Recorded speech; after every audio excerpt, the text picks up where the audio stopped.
এই দুজনের ভাত বেড়ে নিয়েছি। এই দুদিন তোমার কাকার খুব কষ্ট হয়েছে, তোমাদের কাকার। কিন্তু কি করব, এখন না আমি বিড়ালের ছুতা দেবো, কোনো দিনই সে কারোর বাড়ি যেতে চায় না, বুঝলে। আমার কিছু করার নেই, তাই এই রান্না করে নিয়েছি শুক্তো। পেঁপে দিয়েছি, ঝিঙে, বড়ি আর একটা আলু দিয়েছি।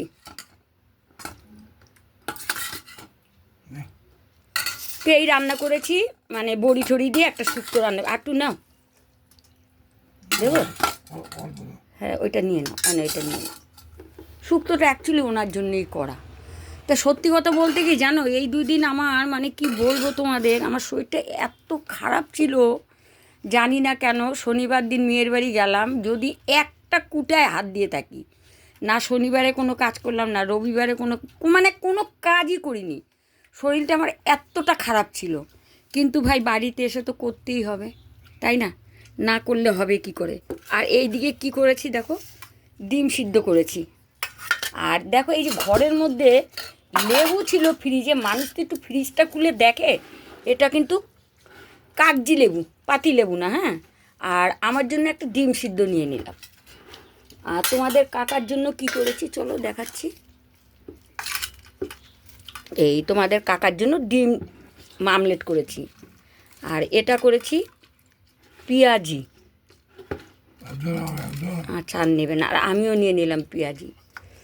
আর যাই হোক, এই দুদিন তো কোনো কাজ করিনি, সব কাজ বড় মেয়ে করেছে। আমি কোনো দিন না এইরকম হয় না, এবার যে যেন আমার পুরো শরীরটা ছেড়ে দিয়েছে, ব্যাপারটা বুঝলাম না। আর বিশেষ করে কি জানো, আমার পায়ের ব্যথার জন্যে, না আমি আরও যেন বন্ধই করে দিয়েছো ফ্যান এই গরমের মধ্যে।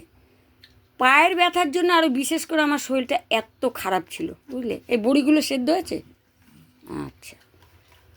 আর এইদিকে আমার বড় মেয়ের ছেলের সঙ্গে তো গল্প টল্প হলো, জামাই আসতে দেবে না, জামাই বলছে এই দুদিন নিরামিষ খেয়েছেন। তো এই দুদিন নিরামিষ খাওয়ার কারণ আছে, আমার পায়ের ব্যথার জন্য শিকড় এনেছিলাম, আগের দিনও নিরামিষ খেতে হবে, পরের দিনও নিরামিষ খেতে হবে, আজকে আসতে দেবে না। যে না, আজকে না গেলে হবে না, তোমার শ্বশুরের খুব অসুবিধা হয়। বলছে শ্বশুরমশাইকে কেন নিয়ে আসেন না? যে জানো না শ্বশুরমশাই কেন আসে না, জানো তো। আর এইদিকে কী করেছি দেখো, পেঁয়াজ ফোড়ন দিয়েছি আর 5 ফোড়ন দিয়েছি, এই যে ডাল রান্না করেছি। তারপর আবার বড় মেয়ের ছেলে বলল, দিদি আমার তো ইচ্ছে আছে আমেরিকা যাওয়ার, আমার ইচ্ছে আছে, যদি ঠাকুর মনের আশা পূর্ণ করে তাহলে দাদাকে নিয়ে যাব, তোমাকে, মা বাবা সবাইকে এখান থেকে নিয়ে চলে যাব, কাউকে এখানে রাখবো না।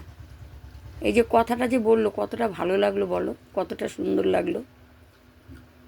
এই কথা বলছে কালকে আমাকে, যে তোমাদেরও নিয়ে চলে যাব আমি। তবে একটা কথা আমি জানি, যার স্বপ্ন যেটা না সেটা কিন্তু পূরণ হয়, আর ঠাকুর যেন ওর স্বপ্নটা পূরণ করে, আমিও সেটা বলি। ঠিক আছে, তা চলো, অনেকটা কথা বললাম, এবার তোমাদের কাকাকে একটু ডাল দিয়ে দিই। তো ঘরে তো ডাল ছাড়া কিছুই ছিল না, বুঝলা, তেল মশলা ডাল ছাড়া এই ছিল না, আর কিছুই ছিল না। কি রান্না করব অনেকটা চিন্তা ভাবনা করে অবশেষে এই রান্না করলাম। তা ডালটা আমি এইভাবে রান্না করেছি, এর মধ্যে 5 ফোড়ন দিয়েছি, আর দিয়েছি তোমাদের পেঁয়াজ ভেজে, শুকনো লঙ্কা তো দেবই, মুসুরির ডাল রান্না করেছি। আচ্ছা, তুমি দুটো ভাত নেবে?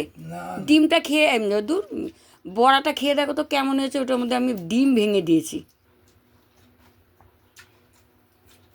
কেমন হয়েছে গো ডিমের ওইটা, ওর মধ্যে একটা ডিমও দিয়ে দিয়েছি, বুঝলা।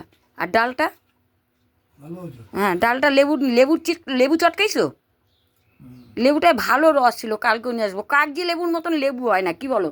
তা আমাদের এই পর্যন্ত আজকে দুপুরের ভিডিও, খাওয়া দাওয়ার দেখালাম তোমাদের। তো চলো খাওয়া দাওয়া করে নিই, টাটা বাই বাই, আবার আসছি কোনো একটা ভিডিও নিয়ে।